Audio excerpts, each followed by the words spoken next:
are created equal. What do you think about abortion, man? I mean, like, the abortion laws that have passed, like, well, I don't know, I don't really support them, because, I mean, I feel like women should be able to do what they want with their own bodies, you know? Yeah. But is that what this is about? Yeah. Just in response to everything, we're just trying to have dialogue about all that's going on. So, have you seen pictures like this before? Yeah. No, Okay. I've seen that outside my high school.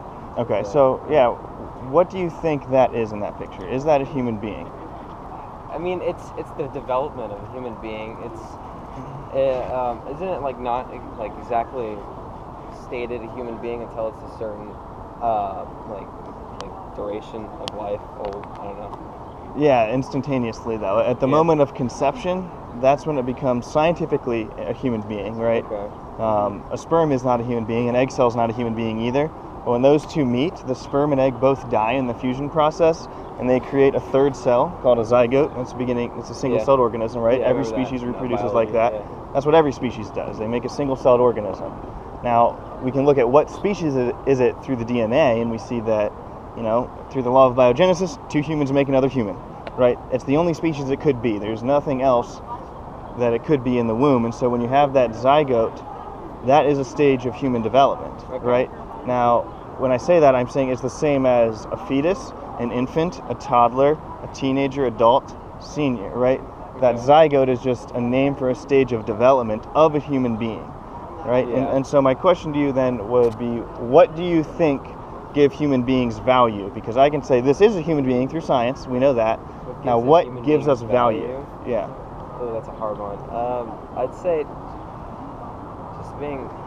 just being alive, like the second they turn into something that's living and breathing, I feel like that should be when they're marked alive, because they're not dependent on the mother as much anymore. So, what do you mean by breathing air through lungs? I mean, I guess I would argue until their body is fully functional and able to survive on its own. Okay, but a newborn child wouldn't meet that, right? If you put a newborn child on the table, it's still dependent on the mother for nutrition, for care, shelter. Breastfeeding and stuff like that. Right, and so we have to understand our value doesn't come from dependency on something, because everybody varies in their levels of dependency. It doesn't even have to be on a human being, it could be on a medicine, right? Chemotherapy, insulin. And so our dependency can't determine our value, because that's something nobody shares equally. So I would just look at you and say, are you more dependent on your parents helping you out to pay for school than I was? Oh, you're less valuable than me, right? Now, that's a world I don't want to live in. No, right? I want to live in a world where everyone is equal and we all have equal rights. This is a human being, and it is always wrong to intentionally kill an innocent human being. Okay. And that's what abortion does every single time. It intentionally kills an innocent human being. And so I'd say the only thing that will actually bind our equality together in a way where we do have human equality is to base it on our humanity itself. Because that's the only thing everybody shares equally. We don't all share age equally, don't all share development equally, dependency, environment, all of these things we don't share equally, but we all share humanity equally.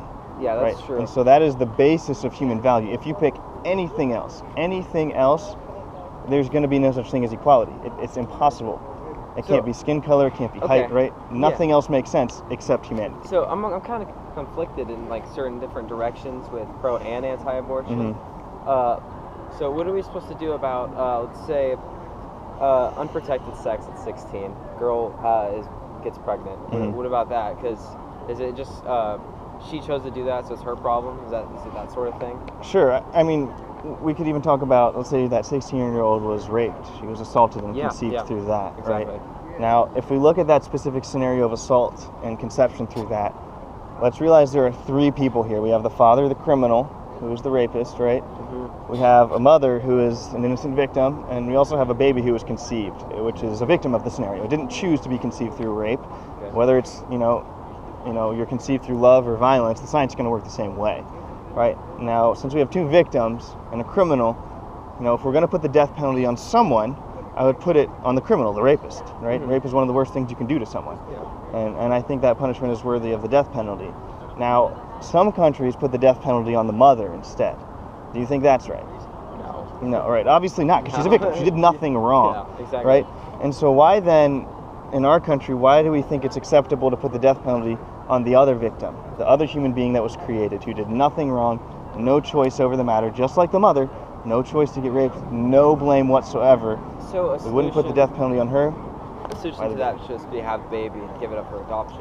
Yeah, okay. Yeah. No, God says all human beings are valuable. They're created in the image of God, and He says murder is wrong, and that's why I say abortion is wrong. If that makes sense. Yeah. Sure. I think you just changed my mind. Well, I mean, I appreciate you being open and honest, man. Yeah, It's. I mean, that's why we're out here. It's good to have debates and be able to, exchange ideas. Yeah, and, yeah, absolutely. learn from each other's ideas. So. Yeah. What was your name, man? Patrick. Sullivan. Austin. Yeah. Nice to meet you. Hey, if you like the work we're doing on college campuses changing minds about abortion, make sure you drop us a like on this video, tell us what you think in the comments below, and then subscribe to our channel. Be sure to hit the notification bell. Join our movement to end ageism and end abortion.